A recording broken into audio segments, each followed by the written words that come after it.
Okay dear students, ये second lecture है class 10th का chapter number 1 lecture number 2। Clear?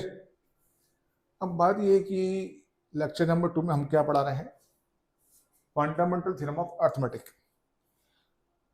Lecture number 1 में हमने प्राइम नंबर और कंपोजिट नंबर के बारे में पढ़ा था, लेकिन इस लेक्चर के अंदर हम लोग क्या पढ़ेंगे? Fundamental theorem of arithmetic. इसको थोड़ा सा हम लोग समझ के और फैक्टर्स वगैरह बना के इसको हम समझेंगे, and then we will move on to the lecture number 3। At the last of this video, at the end of this video आपको क्या मिलेगा? आपको एक डाउनलोडेबल वर्कशीट्स मिलेगी। वो वर्कशीट्स पे आप प्रैक्टिस करना है और रिप्लाई करना है, ताकि मुझे ये मालूम पड़े कि आप लोग रियल में सीरियसली पढ़ाई कर रहे हो। तो क्या दिया हुआ है? Fundamental theorem of arithmetic. ये फंडामेंटल थ्योरम ऑफ अर्थमेटिक है क्या?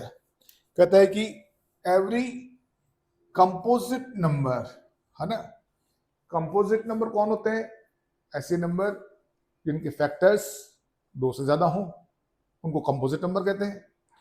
अब बात यह है कि ऐसे composite numbers can be expressed, इनको हम लोग एक्सप्रेस कर सकते हैं as a product of prime.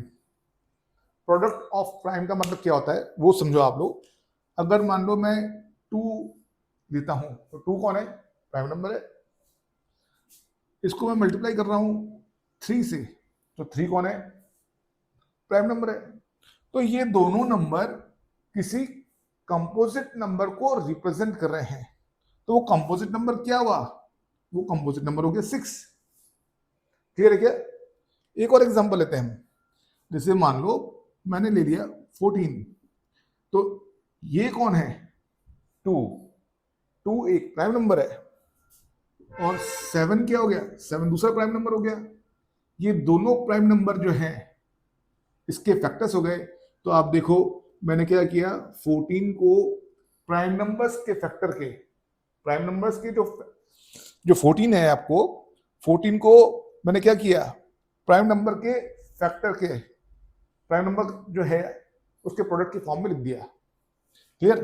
तो उसने क्या कहा है कि प्रोडक्ट ऑफ प्राइम्स, इसे हम क्या कहते हैं? प्रोडक्ट ऑफ प्राइम कहते हैं, and this factorization is unique. अब देखो ये एक गजब की चीज है। ये जो इसने वर्ड लिखा है यूनिक, इसका मतलब क्या हुआ? इसका मतलब ये हो गया कि जैसे 6 है, 6 के फैक्टर्स 2 और 3 है। अगर मान लो मेरी इच्छा कर गई कि मैं सोचूं कि यहाँ पे एक और 2 लगा दूं, तो ये तीनों मिलके क्या 6 बना रहे हैं? आप खुद देखो, 2 इंटू 3 6, 6 इंटू 2 12। ये तो 12 को रिप्रेजेंट कर रहे हैं, 6 को रिप्रेजेंट नहीं कर रहे। तो इसका मतलब ये हो गया कि मैं अपने मन से कोई भी नंबर या कोई भी प्राइम नंबर यहाँ पे नहीं लगा सकता। नंबर 2, अगर मेरी इच्छा की कि यहाँ पे मुझे 3 अच्छा नहीं लग रहा है मान लो, तो और उसको मैं मिटा दूं, तो क्या ये जो 2 है ये क्या 6 को रिप्रेजेंट कर रहा है? क्या नहीं कर रहा है। तो इसका मतलब ये निकला कि इसके जो फैक्टर्स हैं 6 के, 2 इंटू 3, ये क्या, ये यूनिक टाइप के हो गए। ठीक है ना? Apart from the order, apart from the order. Order का मतलब क्या हुआ? जरूरी नहीं है कि मैं 2 इंटू 3 लिखूं, मैं इसको 3 इंटू 2 के फॉर्म में भी लिख सकता हूं। क्लियर है क्या? इन विच द प्राइम फैक्टर रखता है। ये प्राइम फैक्टर जिस ऑर्डर में आए हैं, इस ऑर्डर को मैं बदल सकता हूं, लेकिन इनको मल्टीप्लाई करने पे ये सेम कंपोजिट नंबर रहेगा। अब यहां तक तो हमको समझ में आ गया कि ये फंडामेंटल थ्योरम ऑफ अर्थमेटिक किस काम में आ रही है। ये फंडामेंटल थ्योरम ऑफ अर्थमेटिक इस चीज की गारंटी लेती है कि जो भी आपने कंपोजिट नंबर लिया है उसके जो फैक्टर्स होते हैं वो यूनिक टाइप के ही होते हैं, यूनिक ही होते हैं वो। क्लियर है क्या? कोई भी नंबर हम जबरदस्ती लगा नहीं सकते और हटा नहीं सकते। अब जैसे हमने ये पढ़ लिया, अब इसके ऊपर हम क्वेश्चंस करते हैं। जैसे सपोज करें कि मुझे जो है एक नंबर लेना है। जैसे मैंने ले लिया 1771, ये एक नंबर ले लिया मैंने, और मैं सोचता हूं कि इसके मैं फैक्टर बनाऊं। ठीक है? तो इस टाइप के जो नंबर होते हैं, थोड़ा ऑब्जर्व करना, ये जो इस टाइप के नंबर होते हैं, इसमें क्या दिखाई दे रहा है आपको कि 1 और 7 केवल 2 डिजिट यूज हो रही है, केवल 2 ही डिजिट काम में आ रही है। और क्या कर रहे हैं इसके अंदर, केवल 2 डिजिट जो है मिलके 4 डिजिट का नंबर बना रही है। तो इसका मतलब ये जो नंबर है आपका, ये 11 से पक्का डिवाइड होगा, ये 11 से डिविजिबल है, पक्की बात है ये। क्लियर? तो 1711 है ना, इसके मैं फैक्टर्स बनाना शुरू करता हूं। 1771, आप देखना यहां पे, मुझे जैसे ही आइडिया लग गया कि ये 11 से डिवाइड हो रहा है, तो मैं यहां पे 11 लिख दूंगा। क्लियर? अब देखो, इसको मैंने छिपा दिया, तो क्या बन गया 17, तो 11 वन सा क्या आ गया, 11 आ गया।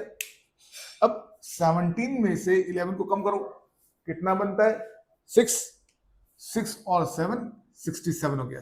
क्या हो गया 67। तो 11 6 जा कितना होता है 66, 1 बच गया, वो 1 और ये वाला 1 दोनों मिलके 11 बन गए। तो क्या बन गया ये 11 वन जा 11। क्लियर है?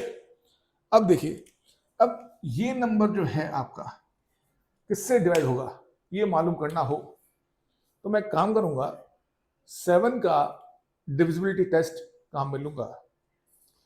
कैसे 7 का डिविजिबिलिटी टेस्ट कैसे काम में लिखते हैं, 161, इसकी यूनिट प्लेस भी क्या है 1 है, इसको आप 2 से मल्टीप्लाई कर दो, तो कितना आ गया 2 आ गया, 1 इंटू 2 2 हो गया।